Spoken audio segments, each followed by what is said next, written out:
AP ఆర్థిక పరిస్థితి చూస్తే నాకు భయమేస్తోంది. 6 హామీలను ఎలా అమలు చేయాలో అర్థం కావటం లేదు. ఈ మాటలు అన్నది ఎవరో కాదు, సాక్షాత్తు ఏపీ సీఎం చంద్రబాబు నాయుడు అసెంబ్లీలో స్వయంగా చెప్పిన మాటలివి. గడిచిన 2 నెలలుగా ఏపీలో పరిస్థితులు, చంద్రబాబు చెప్పిన మాటలు వింటే ఎన్నికల్లో ఇచ్చిన ఇబ్బడి ముబ్బడి హామీలేవి అంత తేలిగ్గా అమలు అయ్యేటట్లు కనిపించడం లేదు. అందుకే హామీలు నెరవేర్చకపోయినా సర్దుకుపోయేటట్లు ప్రజల మైండ్ సెట్ని చంద్రబాబు ముందే ప్రిపేర్ చేస్తున్నారా అనేటువంటిది ఇప్పుడు హాట్ టాపిక్. ఆవేదన ఉంది. మనం హామీలు ఇచ్చాం, సూపర్ 6 చెప్పాం, చూస్తే భయం వేస్తా ఉంది. ముందు కదలలేకపోతున్నాం. ఈ విషయాలు రాష్ట్ర ప్రజానీకం కూడా ఆలోచించాలి. సీరియస్గా ఆలోచిస్తే తప్ప ఈ సమస్యగానే ఎప్పుడూ ఉంటుంది. ఏ నాయకుడైనా సరే, పబ్లిక్ లైఫ్లో ఉండే నాయకుడు, ప్రజా జీవితంలో ఉన్న నాయకుడు బాధ్యతగా ఉండాలి. మనం ట్రస్టీస్ మాత్రమే, పెత్తందారులు కాదు. ఇష్టానుసారంగా దుర్వినియోగం చేయడం, విలాసవంతంగా ఎంజాయ్ చేయడం, లేకుంటే ఇష్టం వచ్చేట్టు చేయడం, తద్వారా ప్రజలకు అన్యాయం చేయడం కరెక్ట్ కాదు. అదే జరిగింది 5 సంవత్సరాల్లో. ఆ విషయాలే ప్రజలకు మనం చెప్పాల్సిన అవసరం ఉంది.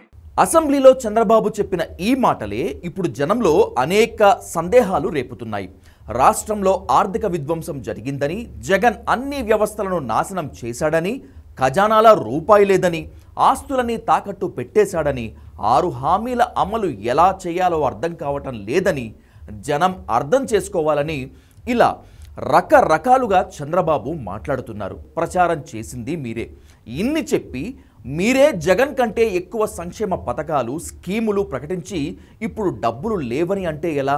45 ఏళ్ల ఇండస్ట్రీ చంద్రబాబు నాయుడికి ఆ మాత్రం ఆర్థిక వ్యవస్థ మీద అవగాహన లేదా? ఇవన్నీ అసాధ్యమని తెలిసి కూడా ఆయన ఎన్నికల్లో ఇన్ని హామీలు ఎలా ఇచ్చారు? ఇవన్నీ సాధ్యం కావని బీజేపీకి కూడా స్పష్టంగా తెలుసు. అందుకే ఆ రోజు మేనిఫెస్టో ముట్టుకోవటానికి కూడా బీజేపీ ప్రతినిధి ఇష్టపడలేదు. ఆ మేనిఫెస్టోలో తమ భాగస్వామ్యం ఉందని ఎక్కడా బీజేపీ చెప్పనూ లేదు. 6 నూరైనా తాను అధికారంలోకి రావాలి అని అనుకున్న చంద్రబాబు అడ్డు అదుపు లేకుండా హామీలు ఇచ్చారు. తన సహజ శైలికి భిన్నంగా అడగని వాడిది పాపం అన్నట్లు వాగ్దానాలు చేశారు, పథకాలు ప్రకటించారు. నిజానికి ఆ ప్రకటనలు ఏమీ చేయకపోయినా, హామీలు అంత భారీగా ఇవ్వకపోయినా ఏపీలో ఎన్డీఏ కూటమి గెలిచి ఉండేదేమో. జగన్ మీద వ్యతిరేకత ఆ స్థాయిలో ఉంది ఆంధ్రప్రదేశ్లో. అయినా ఏ అవకాశాన్ని వదులుకోకూడదని సంక్షేమ పథకాలు, ఉచితాల విషయంలో జగన్ని అన్ని మాటలు తిట్టి తిరిగి అందుకు రెట్టింపు పథకాలను ప్రకటించారు చంద్రబాబు. ఇప్పుడు లాక్కోలేక పీక్కోలేక డబ్బులు ఎక్కడి నుంచి తీసుకురావాలో అర్థం కాక కింద మీద పడుతున్నారు. అందుకే ఇవన్నీ సాధ్యం కాదని ముందే జనాన్ని మానసికంగా సిద్ధం చేస్తున్నారు. రాష్ట్రంలో 65 లక్షల మంది వృద్ధాప్య పెన్షనర్లు ఉన్నారు. వెనక ముందు చూడకుండా ఒకేసారి వాళ్ళకి 1000 రూపాయలు అదనంగా పెంచేశారు. అలాగే 3000 రూపాయల బోనస్ కూడా ఇచ్చారు. 65 లక్షల మంది పెన్షనర్లకి ఒక్కొక్కరికి 4000 రూపాయల చొప్పున 12 నెలలు ఇస్తే 31,200 కోట్ల రూపాయలు కేటాయించాల్సి ఉంటుంది. ఈ ఒక్క స్కీమే చంద్రబాబు సక్రమంగా అమలు చేయగలుగుతారు. మిగిలినవన్నీ కష్టమే. సంపదలు సృష్టించి వాటిని జనానికి సంక్షేమ పథకాలుగా అందిస్తానని ప్రచారం చేసుకున్నారు చంద్రబాబు. ఈ మాట చెప్పటానికి, వినటానికి చాలా బాగుంటుంది. కానీ సంపదలు సృష్టించటానికి సమయం పడుతుంది. ఈరోజు రాత్రి అనుకుంటే ఉదయానికి సంపదలు రావు. కానీ పథకాలు ఇప్పటికి ఇప్పుడే ఇవ్వాలి. అందుకే చంద్రబాబు టెన్షన్ పడుతున్నాడు. సూపర్ 6తో పాటు మొత్తం 25 హామీలు ఇచ్చారు చంద్రబాబు. అన్నీ కాకపోయినా కొన్ని అయినా సరే ప్రతి నెల ఇవ్వాల్సిందే.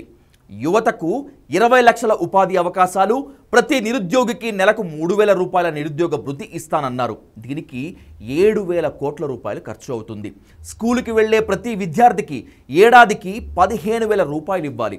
ప్రతి రైతుకు ఏడాదికి 20,000 రూపాయలు ఇవ్వాలి. ప్రతి మహిళకి నెలకి 1,500 రూపాయలు ఇవ్వాలి. మహిళలందరికీ ఉచిత బస్సు ప్రయాణం ఇవ్వాలి.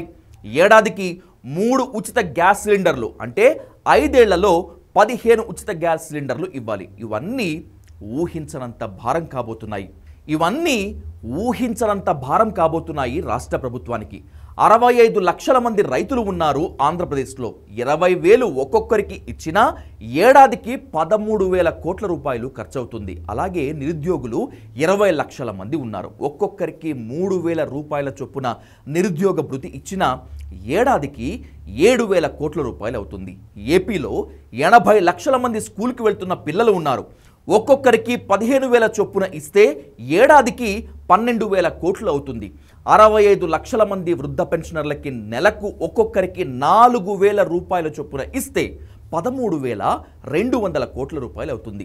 18 ఏళ్లు దాటిన ఆడపిల్లలకి నెలకి 1,500 రూపాయలు ఇచ్చుకుంటూ వెళితే ఏడాదికి 29,000 కోట్ల రూపాయలు అవుతుంది. అలాగే బీసీలకు ప్రత్యేక నిధులు అదో 14,000 కోట్ల రూపాయలు అవుతుంది. హామీలలో లేనివి, నిత్యం అమలు చేయాల్సిన మిడ్ డే మీల్స్, స్కూల్ పిల్లలకు కిట్స్, ఇలా చాలా పథకాలు ఉన్నాయి. 6 హామీలతో సహా మొత్తం 25 హామీలు ఇచ్చి ఉన్నారు. 6 హామీల అమలుకే 1,20,000 కోట్ల రూపాయలు ఖర్చు అవుతుంది. ఇవన్నీ తలుచుకుంటే చంద్రబాబుకి గుండె గుబేలంటోంది. కానీ హామీలు ఇచ్చే ముందు, వాగ్దానాలు చేసే ముందు ఆలోచించుకోవాలి, లెక్కలు వేసుకోవాలి. చంద్రబాబు ఇవేమీ తెలియనివాడు కాదు.